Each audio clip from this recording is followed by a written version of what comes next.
बिस्मिल्लाहिर्रहमानिर्रहीम।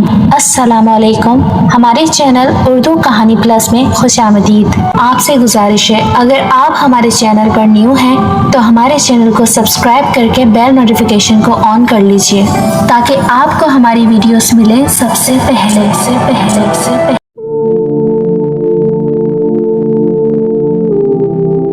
मुझे आज तक वो दिन नहीं भूलता जब चचा, ताया और अब्बा जान दादा अब्बू के कमरे में बैठे मुख्तलिफ बातें कर रहे थे।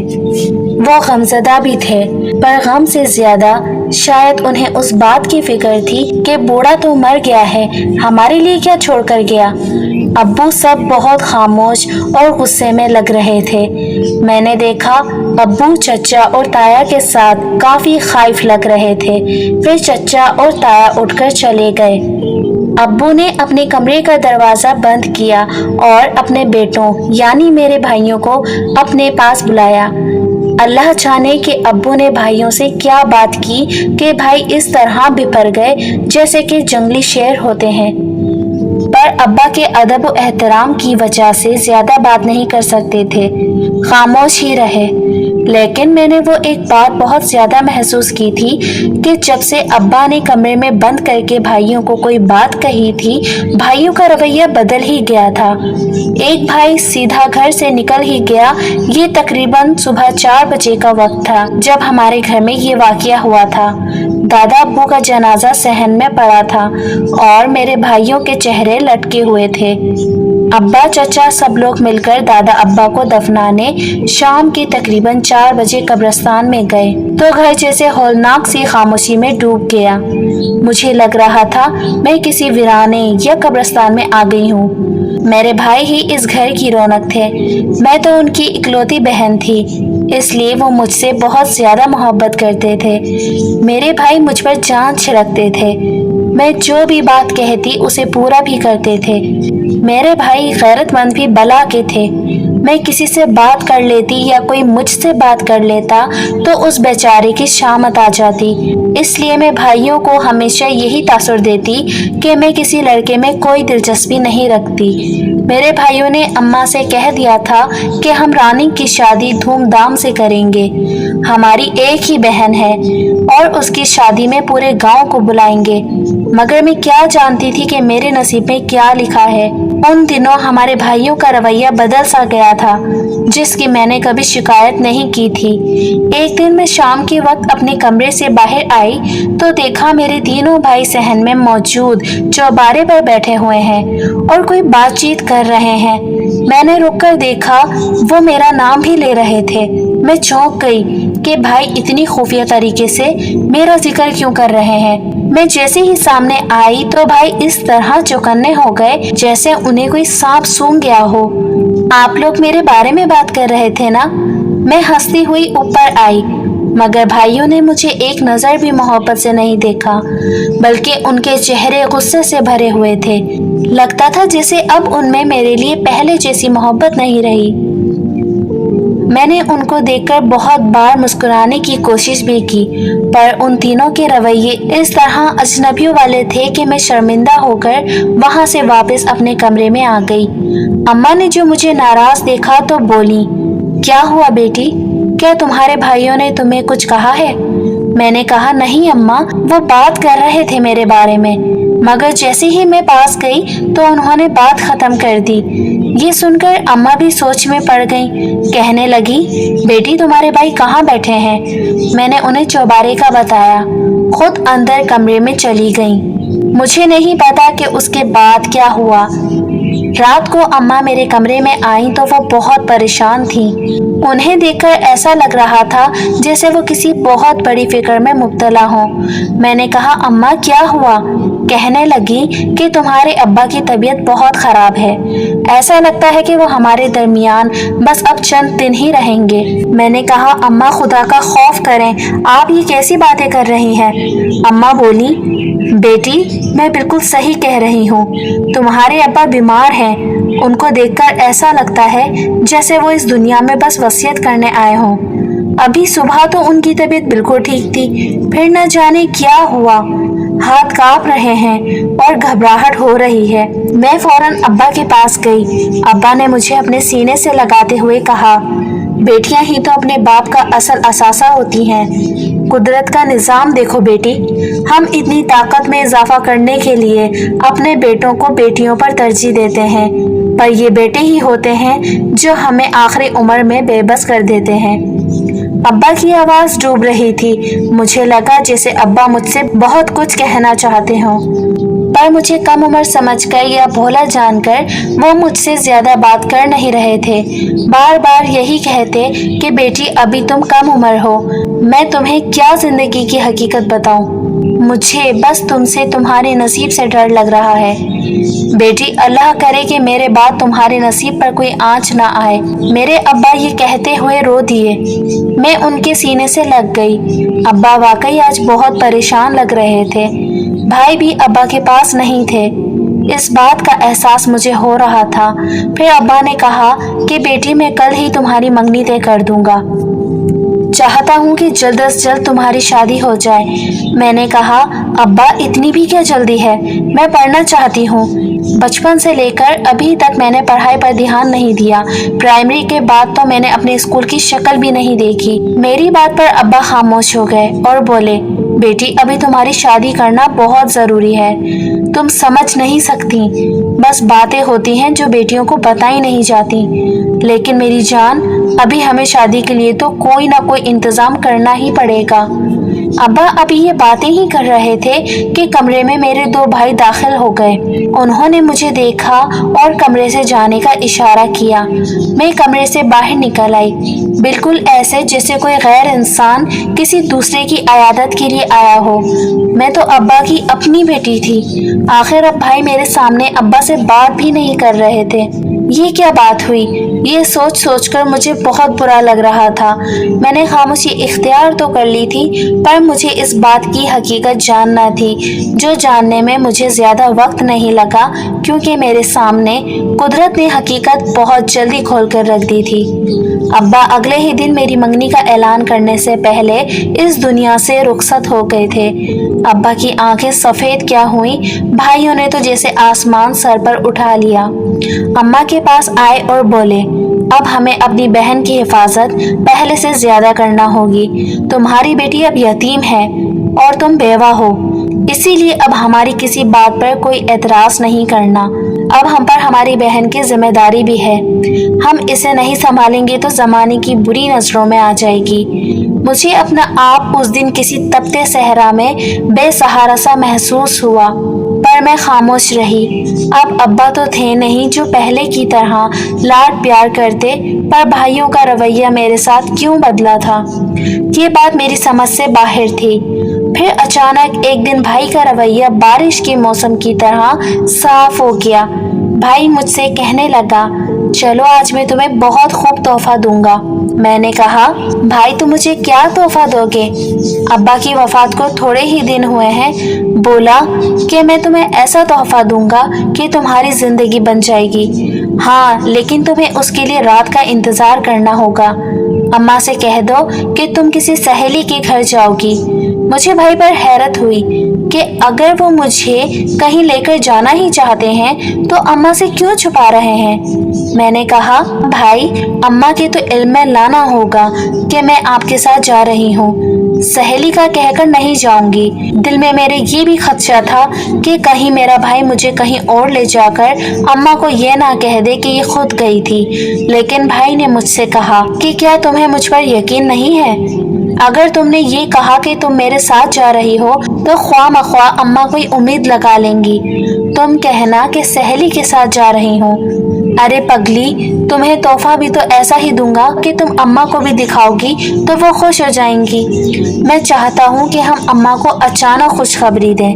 میں نے سوچا کہ چلو بھائی کہہ رہا ہے تو بات مان لیتی ہوں۔ वैसे भी कौन भाई अपनी बहन के साथ बुरा करता होगा, पर मुझे क्या मालूम था कि मेरा भाई अब बदल चुका है। ये पहले वाला सारिम नहीं रहा जिसे मैं 2-3 साल पहले जानती थी। मुझ में और मेरे भाइयों में उम्र का फर्क बस 6-7 साल ही का था, पर वो मुझसे बहुत बड़े मालूम होते थे क्योंकि उनकी अकल और फहम मुझसे ज्यादा थी। अब्बा ने उनको पढ़ाया भी था और फिर उनकी अच्छी जगहों पर नौकरी भी हो गई थी। एक भाई तो खुद नौकरी छोड़कर आ गया, वरना सभी अच्छे ओहदों पर फाइज थे। बहरहाल मेरा भाई शाम के वक्त मुझे अपने कमरे में आने का कहकर वापस चला गया। मैं भी आकर सोचने लगी कि आखिर भाई ने ऐसी बात क्यों कही। मैंने ये बात अम्मा को भी बता दी, साथ अपनी मजबूरी भी जाहिर कर दी कि अगर भाई को ये लगा कि मैं उस पर शक कर रही हूँ तो नाराज हो जाएगा। अम्मा भी अब बेवा थी, उनमें वो दम खम नहीं रहा था जो अब्बा के होते हुए था। अब लगता था कि वो बेटों पर अपना हक भी उस तरह से नहीं जमाती। खैर, अम्मा ने कहा कि कोई बात नहीं, तुम्हारा भाई है, वो ऐसा बुरा कुछ सोच भी नहीं सकता जो तुम अंदेशा कर रही हो। शाम हुई, मैं भाई के साथ घर से निकल गई। भाई ने मुझे गाड़ी में बिठाया और दूर एक जगह पर ले गया। मैं रास्ते में भाई से पूछने लगी कि भाई तुम मुझे कहाँ ले जा रहे हो। बोला कि बस एक खुशखबरी है, मैं तुम्हें कुछ तोहफा देना चाहता हूँ। तकरीबन आधा घंटा उसने गाड़ी चलाई और फिर गाड़ी एक पुराने से घर के सामने रोक दी। भाई ने दरवाजा खोला गाड़ी का और मुझे कहा कि उतरो। हम लोग बाहर आए तो ये वाकई एक पुराना सा घर था। भाई ने दरवाजे पर दस्तक दी, सामने एक बूढ़ा आदमी आ गया। भाई ने कहा हमें अपना घोड़ा दिखा दो। भाई मुझे लेकर अंदर चला गया। देखा तो एक खूबसूरत सफेद रंग का घोड़ा वहां पर खड़ा था, लेकिन घोड़ा बहुत ही सरकश लग रहा था। वो आदमी बताने लगा कि घोड़ा काफी सरकश और बागी है क्योंकि आला नस्ल का है। भाई ने कहा हमें यही घोड़ा चाहिए। उस आदमी ने घोड़े की कीमत 10 लाख रुपए बताई। मैं तो ये सुनकर ही हैरान रह गई थी। हमारे घर का कुल खर्चा 25 से 40 हजार होगा, लेकिन ये तो 10 लाख रुपए मांग रहा था। उस वक्त 10 लाख बहुत बड़ी रकम होती थी। भाई ने कहा कि ठीक है, ये हमें दे दो, कीमत तुम्हें कल आकर देंगे। उस आदमी ने भाई से दूसरा सवाल नहीं किया, शायद इसलिए कि भाई को वो जानता था। उसने घोड़ा भाई के साथ भेज दिया। भाई ने मुझसे कहा कि जानती हो ये किसके लिए लिया है। मैं हैरान हो गई। भाई मेरी तरफ देखकर बोला, अब से ये घोड़ा तुम्हारा है, तुम किसी शहजादी से कम नहीं हो। मैं चाहता हूँ कि तुम घुड़सवारी करो और सीखो भी। लड़की को बहुत ज्यादा खुद मुख्तार और बहादुर होने की जरूरत होती है, क्योंकि इस माशरे में मर्द की बहादुरी से ज्यादा औरत की बहादुरी जरूरी है। मेरा भाई मुख्तलिफ बातें करता गाड़ी तक आ गया। मैं हैरान थी कि अब ये गाड़ी कैसे चलेगी और घोड़ा कैसे चलेगा, पर भाई ने एक अनोखा निजाम किया। उस आदमी से कहा कि इस घोड़े पर बैठकर हमारे घर तक चलो, जबकि मैं और भैया गाड़ी में बैठ गए। फिर हम लोग घर आ गए। वो आदमी घोड़ा हमारे घर तक छोड़ आया। फिर अम्मा को भी भाई ने बाहर बुलाया और कहा, देखें, मैंने आपकी शहजादी के लिए 10 लाख रुपए का घोड़ा लाया है। ये सुनते ही मोहल्ले के सब लोग हैरान रह गए, क्योंकि भाई ने बड़ी ऊंची आवाज में अम्मा को आकर बाखबर किया था, जबकि सब बाहर आ गए। अम्मा भी पूछने लगी कि इतना महंगा घोड़ा लेने की क्या जरूरत थी। भैया ने कहा कि अम्मा, इसकी भी एक वजह है, मैं जरूर इस घोड़े की वजह बताऊंगा, अभी नहीं। अम्मा खामोश हो गईं। मैंने सोचा भी नहीं था कि ये बात इतनी बड़ी हो जाएगी। अगले दिन से भैया ने मुझे घुड़सवारी सिखा दी, बल्कि एक आदमी को भी मेरे साथ भेज दिया। थोड़े ही दिनों बाद मैं घोड़ा चलाने में माहिर हो गई। मैंने घोड़ा भगाना, रोकना सब कुछ सीख लिया था, पर मैं ये नहीं जानती थी कि इसके पीछे मेरे भाई का मकसद क्या है। एक दिन मैं जंगल में जा रही थी, मैं घोड़े पर अकेली ही थी। उस दिन हमारे घर में जरूरी काम था, इसीलिए मुझे घर से बाहर ही निकलना पड़ा। अब तो मुझे शाम के वक्त घुड़सवारी की आदत हो गई थी। मैं वाकई खुद को एक शहजादी की तरह महसूस करती, जो जंगलों में जाती और शिकार करती। मैं शिकार तो नहीं करती थी, ना ही मैं किसी शहजादी के साथ घूमने जाती थी। हाँ, इतना था कि मैं घोड़ा लेकर निकल जाती, आसपास की ठंडी हवा खाती और वापस घर आ जाती। पर घोड़े पर बैठकर कमर में और घुटनों में बहुत दर्द होता था, जिसकी वजह से अब मैं ज्यादा घोड़ा लेकर घर से बाहर नहीं निकलती। बस शाम को थोड़ी देर आती और ज्यादा वक्त जंगल की खूबसूरती देखते हुए गुजारती, क्योंकि जब घोड़ा तेज रफ्तार से चलता है तो इंसानी जिस्म को जोर का झटका लगता है और इस कदर तकलीफ होती है कि अगर कोई इंसान घुड़सवारी का आदी ना हो तो इसके पहले दिन ही पेट में दर्द पड़ जाए। पर मेरे साथ अब ऐसा नहीं होता था। मैं घोड़े पर बैठकर सवारी करने की आदी हो गई थी। आज मेरे साथ एक अजीब और खुशगवार वाकया हुआ कि घुड़सवारी करते हुए मुझे एक और नौजवान नजर आया, जो कि इसी जंगल में शायद घुड़सवारी करने और शिकार करने आया था। उसके हाथ में एक बंदूक भी थी, जिसको एयर गन कहते हैं। मैंने देखा वो मेरे करीब आ रहा था। उसकी आंखों में हैरत ही हैरत थी, जैसे वो ये देखना चाह रहा हो कि उसने कहीं ख्वाब तो नहीं देख लिया। वो अपना घोड़ा बिल्कुल मेरे करीब ले आया। मैंने देखा उसका घोड़ा भी सफेद रंग का था। मेरे पास आकर हैरत से मुझे देखने लगा। बोला कि मैं ख्वाब तो नहीं देख रहा, क्या ये हकीकत है? मैं हंसकर बोली कि हाँ, हकीकत ही है, इसमें ख्वाब वाली कौन सी बात है। बोला कि मैंने आज तक किसी लड़की को घुड़सवारी करते नहीं देखा। मैंने कहा कि मेरे भाई ने मुझे घुड़सवारी सिखाई है। बोला कि तुम तो बहुत ही खुशकिस्मत हो जिसके भाई ने उसे इतना कीमती घोड़ा लेकर दिया है। ये घोड़ा बहुत खूबसूरत भी है, लेकिन इसकी एक बात याद रखना, ये बहुत सरकश घोड़ा है। किसी दिन अगर तुम्हारे हाथ से भी निकल गया तो तुम अपनी जान से भी बाजी हार बैठोगी, और तुम नहीं जानती कि ये घोड़ा इसी वजह से मशहूर है। इसकी वजह से तो कई लोगों की मौत हो चुकी है। ये घोड़ा मौत का घोड़ा है, इस पर तुम ध्यान से रहा करो। बल्कि मैं तो कहूँगा कि तुम ये घोड़ा तब्दील करवा लो। मैंने कहा तुम जानबूझकर ऐसी बातें कर रहे हो ताकि मैं तुम्हें अपना आला नस्ल का कीमती घोड़ा दे दूं। बोला कि अल्लाह की कसम मैं ऐसा नहीं कहता, ना ही मुझे इस किस्म का कोई लालच है। मैं तो खुद एक जमींदार का बेटा हूँ। मेरे पास अल्लाह का दिया सभी कुछ है। मैं तुम्हें इसीलिए कह रहा था कि तुम्हारे भाई को तुम्हें इतना खतरनाक घोड़ा लेकर नहीं देना चाहिए था। उसकी ये बात मेरे दिल में उतर गई। उसे घोड़ों के बारे में बहुत इल्म था। अब मुझे उसका इंतजार सा रहने लगा। मेरे भाई मुझे वैसे भी घर से बाहर भेजते थे तो उनको कोई फिक्र नहीं होती थी। अब न जाने क्यों मुझे लगने लगा था कि भाई जानबूझकर मेरे पीछे नहीं आता ताकि मैं घुड़सवारी करूं और खुदा न ख्वास्ता किसी हादसे का शिकार हो जाऊं। पर जिसे अल्लाह रखे उसे कौन चखे।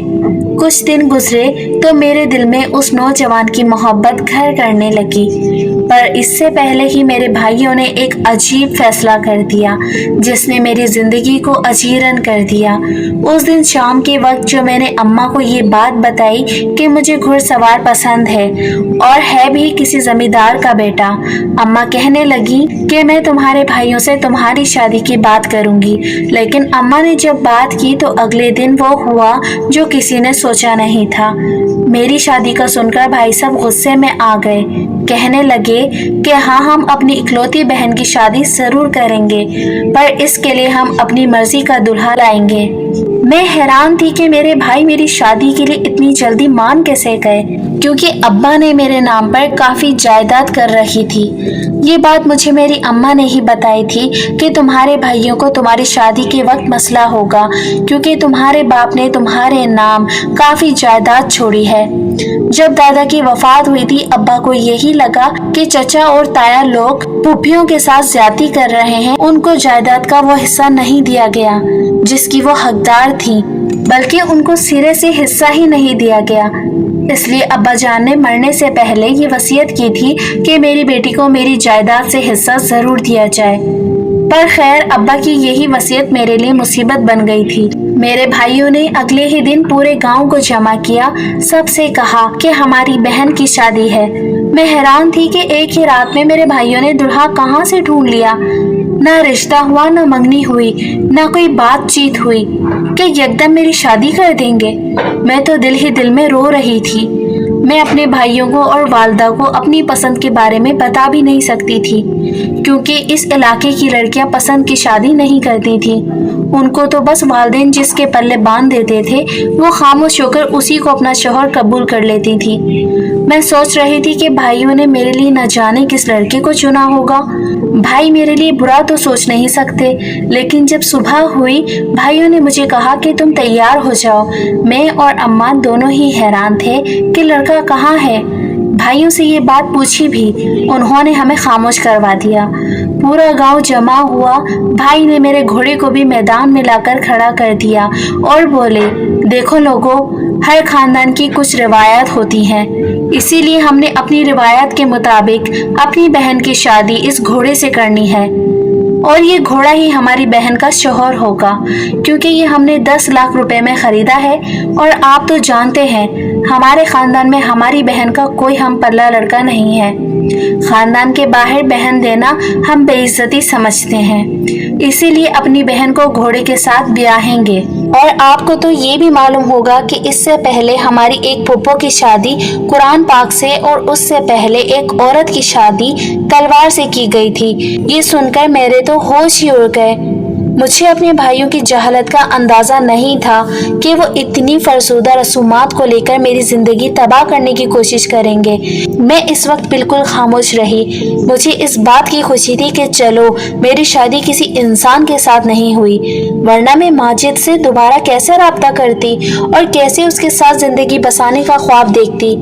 भाइयों का ये फैसला अगरचे हकीकत में तो बहुत बुरा था, पर देखा जाए तो मेरे लिए सही था, क्योंकि मैं शादी किसी और से करना चाहती थी जिसके साथ मेरे भाई कभी ना मानते, क्योंकि माजिद उनके दुश्मन का बेटा था। बस फिर क्या था, अगले ही दिन मैंने घोड़े पर सवार होकर अपने घर को छोड़ा और माजिद के पास आ गई। माजिद भी मुखलिस ही था, मेरे साथ उसने धोखेबाजी करने का नहीं सोचा था। मेरे खानदान की शराफत से वो वाकिफ था। मुझे वहाँ से सीधा शहर ले गया। फिर उसने भी अपने माँ बाप को छोड़ दिया, मैंने भी अपने फरजुदा कसम के भाइयों को छोड़ दिया, जिसे जायदाद के लिए अपनी बहन की खुशियों पर कब्जा करना चाहते थे। और फिर हम दोनों एक बड़े शहर में आ गए। आज हमें लाहौर में रहते हुए तकरीबन 30 साल हो चुके हैं। हमारी औलादें भी हैं। हम दोबारा कभी अपने गांव में या घर नहीं गए। हम जानते हैं कि वहाँ हमारे लिए कुछ नहीं रखा सिवाय नाराज रिश्तों के। हमने जो भी किया अपनी खुशी के लिए किया और हम दोनों इस फैसले से बहुत खुश हैं, बहुत खुश हैं, बहुत खुश हैं, बहुत खुश हैं, बहुत खुश हैं।